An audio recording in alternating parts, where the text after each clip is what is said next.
Kapansin-pansing nag-uumpukan lang ang mga delivery rider at motorcycle taxi sa piling lugar gaya ng bus terminal na ito sa EDSA. Walang umiikot para makarami ng booking. Ngayon daw kasi bawat patak ng gasolina dapat nasusulit. Ngayon, nagpa-full tank po ako ngayon ng 300. Kita ko pa lang po ngayon 300. Ano na, alas 12 na. Nung maliit pa yung gasolina, sa magdamag ko 2,000. Malinis na yun. Malinis na yon.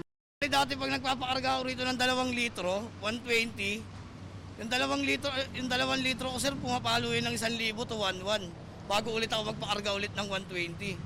Ngayon yung 100 ko sir, 120, pumapalo na lang ng 600 eh. Napapasana all daw sila tuwing napapanood sa balita ang ayuda sa mga tricycle driver.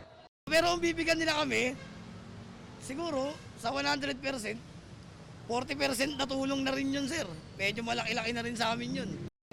Ayon sa DSWD, sa Huwebes at Biyernes ang simula ng 5,000 peso payout para sa mga delivery rider. Sa Sabado naman ang para sa mga motorcycle taxi. Ang ayuda sa probinsya matapos na ang Semana Santa. Ayon naman sa DA, ipinamamahagi na rin ang 5,000 peso ayuda sa krudo sa sektor na agrikultura. Una nang nabigyan ng ayuda ang mga mangingisda. Bagamat ang pamagat nito, krisis sa langis. Wala siyang anumang binanggit na salitang krisis. Aniya matapos ang payout sa tricycle drivers, magsisimula sa April 6 ang ayuda sa ibang transportation sector workers. Para sa ibang transportation sector workers na magsisimula sa April 6. Naintindihan natin ang sigaw ng mga nagpoprotesta na kababayan nating nasa sektor na ito. Pero gusto kong ulitin sa inyo, hindi kayo maiiwanan, hindi kayo pababayaan ng pamahalaan. Binabantayan din daw ng mahigpit ang galaw ng presyo ng basic goods at sinisiguro ang sapat na supply ng langis at pagkain. Ang kailangan daw ngayon, sabi ng Pangulo, ngayon ang panahon para magtulungan.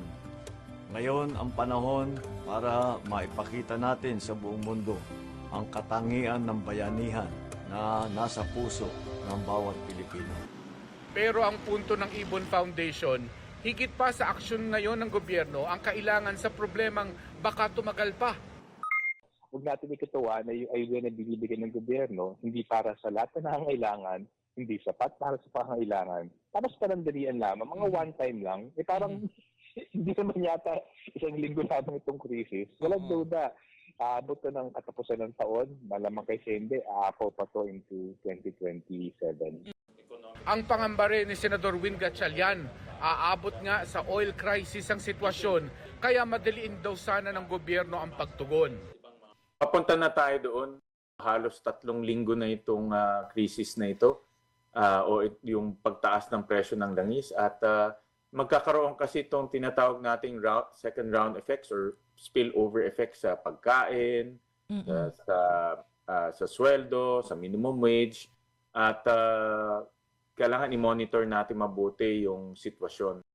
Kaya mga rider at iba pa, tuloy ang kayod para mabuhay. Dumating man ang tulong ng gobyerno o hindi. Pamilyado kami sir, kailangan talaga namin tumulong sa biyahe.